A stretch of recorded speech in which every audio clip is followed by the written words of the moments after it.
Hello viewers, welcome to my channel. आज हम chapter third pair of linear equation in two variable में exercise 3.6 का question number 1 का part 6 solve करेंगे। हमारा क्वेश्चन है solve the following pair of equation by reducing them to a pair of linear equation. अर्थात नीचे दिए गए समीकरण युग्म को रेखीय समीकरण युग्म में परिवर्तित कीजिए तथा उसे हल कीजिए, अर्थात एक्स और वाई के मान ज्ञात कीजिए। तो सबसे पहले हम क्या करेंगे, इस क्वेश्चन को लिख लेते हैं। दो इक्वेशन दी हुई है। पहली इक्वेशन है 6x plus 3y is equal to 6xy। दूसरी इक्वेशन दी हुई है 2x plus 4y equal to 5xy। तो सवाल में हमें क्या पूछा गया है कि सबसे पहले इसे लीनियर इक्वेशंस में लिखे। लीनियर इक्वेशंस की जनरल फॉर्म हमारी क्या है, ax plus by plus c is equal to 0। सबसे पहले इस क्वेश्चन को इस रूप में लिखना है। तो अब हम क्या करेंगे, देखिए इस सवाल को देखिए। ये क्वेश्चन सेम वैसा का वैसा ही है जिस प्रकार से ये क्वेश्चन 1 का पार्ट 5 था। उसमें ये क्या, बस इसको क्या किया, वो जो पार्ट 5 था उसको क्रॉस मल्टीप्लाई कर दिया। तो हमने पार्ट 5 में क्या पढ़ा था, मैंने एक उदाहरण बताया था, मैं यहाँ पर फिर उसको करता हूँ तो आपको समझ आ जाएगा ये सवाल कैसा है। बस थोड़ा सा इसको क्वेश्चन को एक स्टेप आगे बढ़ाया आपकी मेंटल एबिलिटी चेक करने के लिए कि आप कितना सोच पाते हो। तो यहां पर क्या है, हम एक सिंपल इक्वेशन लेते हैं 1/x plus 1/y equal to 5। ये हमने इक्वेशन लिया। यदि इसका एलसीएम xy लिया तो यहां पर आ गया y plus x is equal to 5। ये फॉर्म में हमें कौन सा सवाल दिया हुआ था, पार्ट 5 दिया था। अब इस क्वेश्चन में क्या किया, इसको एक स्टेप आगे बढ़ा दिया। यहां पर क्या किया, इसको क्रॉस मल्टीप्लाई कर दिया। क्रॉस मल्टीप्लाई करने पर हमें क्या आया, x plus y is equal to 5xy।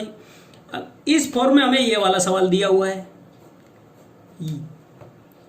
Part 4 में 5 में ये दिया था और ये पार्ट 6 में ये दिया है। देखिए x plus y is equal to 5xy, ये सॉरी है 5xy यहाँ पर 6xy दिया है। x plus y is equal to 6xy, ये आ गया।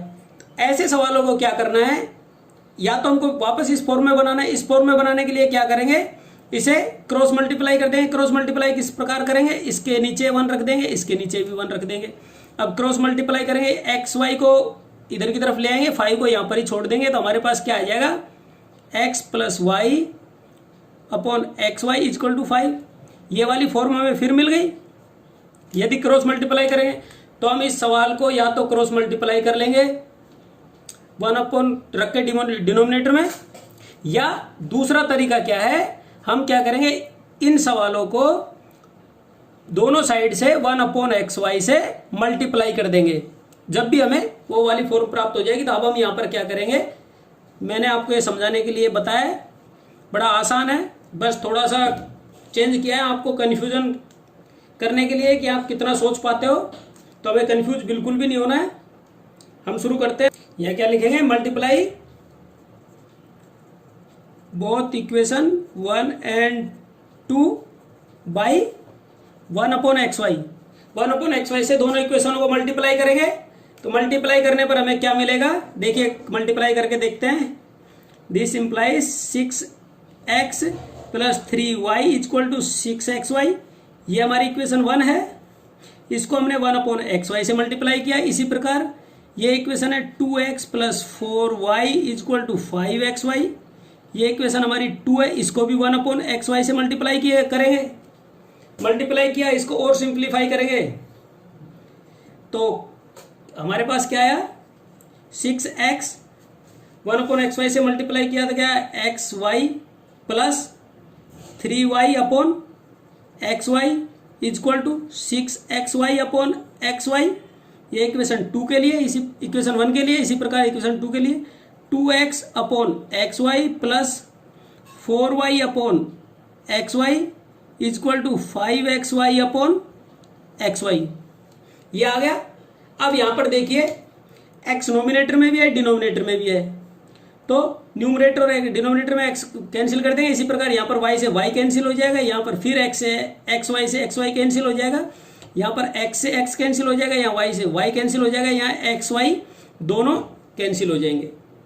तो हमारे पास इक्वेशन क्या आ गई, 6 upon y plus 3 upon x is equal to 6।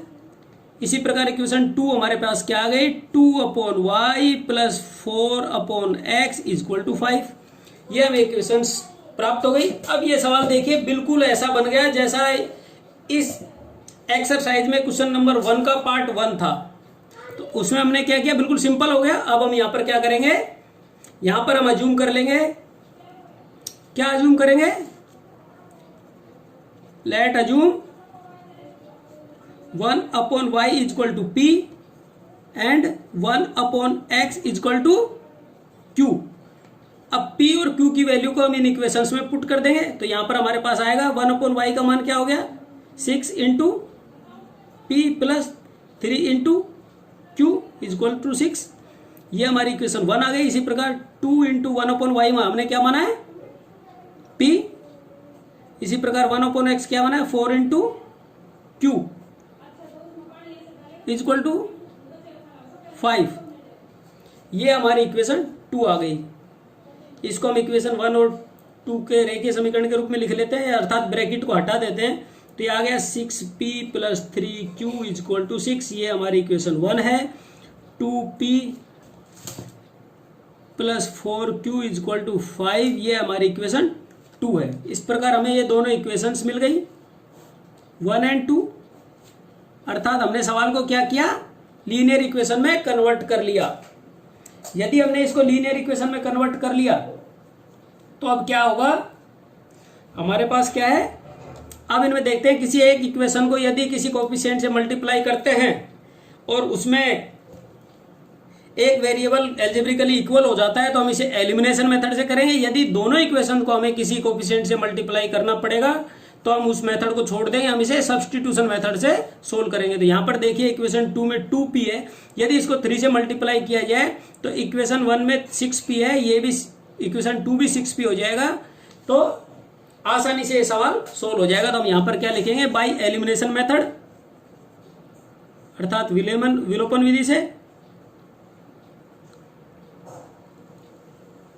Elimination method में मैंने आपको बताया था, बस चलते रहिए स्टेप बाय स्टेप। एग्जामिनर को भी लगना चाहिए कि किसी इंटेलिजेंट लड़के ने सवाल सोल्व किया है, ये आंसर शीट किसी इंटेलिजेंट लड़के की है। तो यहाँ पे देखिए स्टेप 1 में लीनियर इक्वेशन में लिखा, स्टेप 2 में क्या है, किसी एक इक्वेशन या दोनों इक्वेशन को किसी सुटेबल कोएफिशिएंट से मल्टीप्लाई करेंगे। तो हम यहाँ पर क्या इक्वेशन 1 को मल्टीप्लाई करेंगे, यहाँ लिखेंगे मल्टीप्लाई इक्वेशन 2 बाई 3 से इक्वेशन 2 को मल्टीप्लाई करने पर इक्वेशन 2 हमारी क्या है, 2p प्लस 4q, ये q है, इक्वल टू 5। इसे क्या 3 से मल्टीप्लाई करना है, 3 से मल्टीप्लाई करने पर हमारे पास आया 6p plus 12q equal to 5 3 15। ये हमारी इक्वेशन 3 आ गई मल्टीप्लाई करने पर। पार्ट 3 में, स्टेप 3 में हमें क्या करना है, एलिमिनेशन मेथड में दोनों इक्वेशन को या तो प्लस करना है या माइनस करना है किसी एक वेरिएबल को एलिमिनेट करने के लिए। यहाँ पर हमें वेरिएबल p को एलिमिनेट करेंगे क्योंकि हमने मल्टीप्लाई 3 से किया है, क्योंकि एल्जेब्रिकली इक्वल हो जाए दोनों इक्वेशन। तो p इक्वल हो रहा है दो एल्जेब्रिकली, तो p को एलिमिनेट करना है। तो देखिए इक्वेशन 1 में भी p क्या है, 6p है प्लस का, और 3 में भी 6p प्लस का है। तो सब्सट्रैक्ट करेंगे, यहाँ लिखेंगे subtract equation 2 from equation 3। Equation 3 में से इक्वेशन 2 को सब्सट्रैक्ट करने पर इक्वेशन 3 क्या है हमारी, 6p plus 12q equal to 15। ये इक्वेशन 3 है। और इक्वेशन 2 क्या है, सॉरी इक्वेशन 1, ये इक्वेशन 1 को करना है। तो इक्वेशन 1 क्या है, 6p plus 3q equal to 6। ये हमारी इक्वेशन 1 है। इनको हम सब्सट्रैक्ट करेंगे तो हमारे साइन चेंज हो जाएंगे, ये माइनस हो जाएगा, ये भी माइनस हो जाएगा, प्लस का ये भी माइनस हो जाएगा। तो ये कैंसिल हो गया, इसमें से प्लस 12 में से माइनस 3 गया तो क्या आ गया, 9q इक्वल टू 15 में से माइनस 6 गया तो 9, देन q इक्वल टू क्या आ गया, 9/9। 9 से 9 कैंसिल हो गया, क्यू का मान हमारे पास क्या आ गया 1। क्यू की वैल्यू हमें 1 प्राप्त हो गई। अब हम स्टेप 4 में आएंगे। स्टेप 4 हमारा क्या है, इस वैल्यू को किसी एक इक्वेशन में पुट करेंगे। अब हम यहां पर लिखते हैं put this value of Q in equation 2 में रख लेते हैं। इक्वेशन 2 में हम पुट करेंगे तो क्यू की वैल्यू क्या आएगी, इक्वेशन 2 हमारी है 2p प्लस 4q, क्यू का मान हमारे पास है 1 is equal to 5। This implies 2p is equal to 5 और ये राइट साइड में चला गया तो -4। Then p is equal to क्या आ गया 1/2। ये हमें p की वैल्यू प्राप्त हो गई। इस प्रकार हमें p और q की वैल्यू प्राप्त हो गई, किंतु ये हमारा आंसर नहीं है। क्यों नहीं है आंसर, क्योंकि हमने ये तो अज्यूम किया था p is equal to 1/x है। तो अब यहां पर हम लिखेंगे but we assumed p is equal to, p हमने क्या माना था 1/y is equal to p की वैल्यू हमारे पास क्या है 1/2। दिस इंप्लाइज क्रॉस मल्टीप्लिकेशन करेंगे तो हमारे पास y इज इक्वल टू क्या आएगा 2।